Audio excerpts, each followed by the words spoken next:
So yun, what is up guys? Welcome back to my YouTube channel po, Coach Ralphie po. So kung hindi mo nakapag-subscribe, hit the subscribe button and hit the notification bell button po para lagi kayo updated sa akin mga updates. So yun guys, alam nyo naman guys, ginabi na tayo kasi guys, natapos pa lang tayo.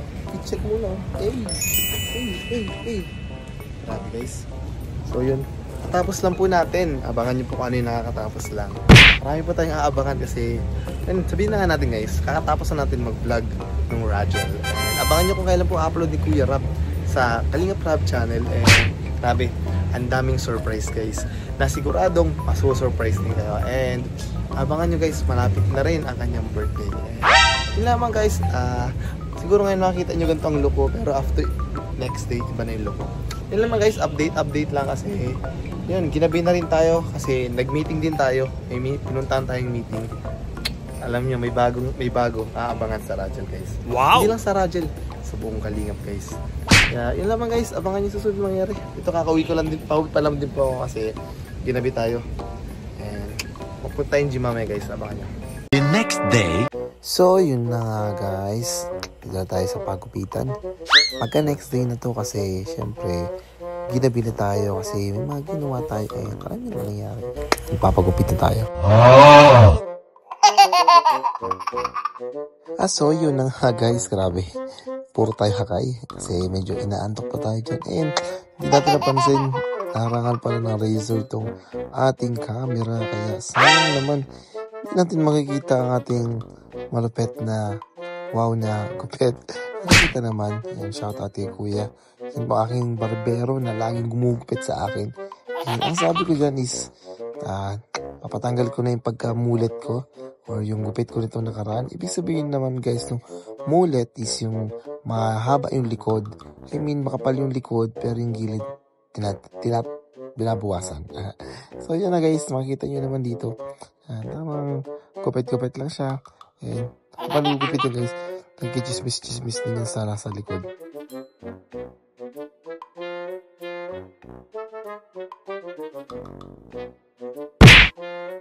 Ayun na nga, biglang nawala ang ating audio.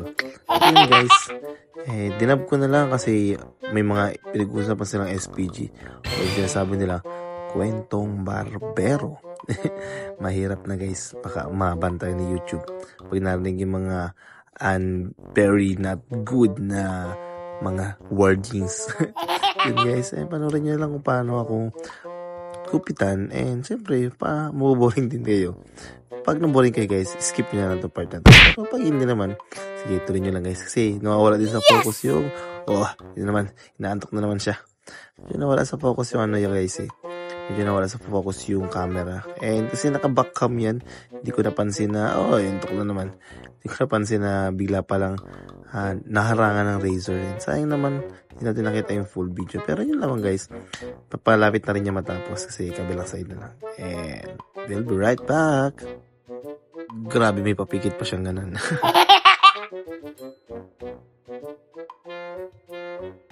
So, yun nga guys, akala din ng iba is papakalbo ako. Kasi nga sa mga lives na sabi ko, papakalbo ako. Pero, it's prank guys, joke lang po yun. Kasi papakalbo kasi baka tayo ang kalbuhin ng ating mga fans. Kasi, ano din pag-request na ganito ang ating hairstyle. Yung gupit na dati nating gupit. Yung ganun.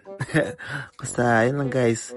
Tamang gupit-gupit lang tayo guys. Pasensya na kung medyo hindi nyo na gusto ng vlog na ito. Kasi napaka raw vlog lang talaga to. And simpleng vlog lang.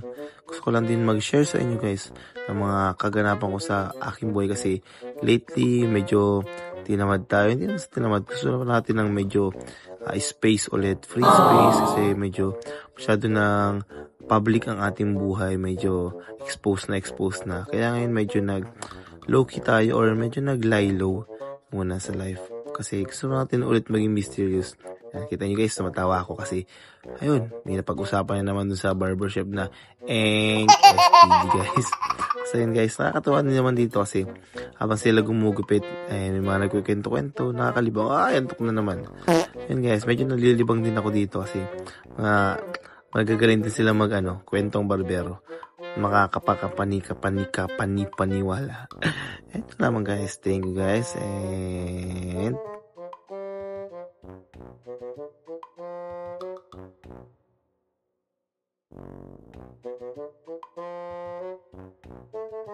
ay joke, hindi pa pala.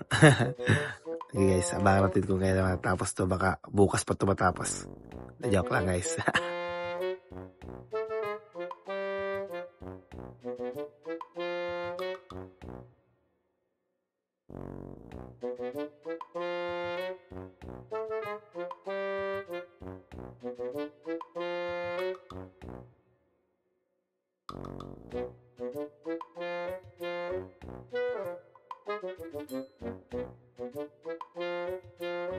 So eto guys, tunay na talaga to, patapos na, lapit na matapos guys. So, ayan na, tapos na guys. So yun guys, ito na nga, meron na tayong new hair, wow! Bago to. May bago na tayong hairstyle ulit guys. Binalik natin yung dati nating hairstyle kasi ang dami din nagre-request guys na ibalik na yung ganito. So medyo pa nga po ngayon yung buhok ko, medyo hindi pa ganun kaganda kasi kakapagupit pa lang and bumabalik yung dating form niya. And ito na guys, bumalik na lang sa dating ulit ang aking buhok. So yun naman guys, abangan nyo yung mga susunod na mangyayari kasi taas na yung hairline ko ngayon guys. Naroon tumas guys yung hairline ko. Yun naman guys, thank you so much. Thank you sa pagpanood po na aking napaka-iksi at parang walang sense naman. Yun guys, thank you.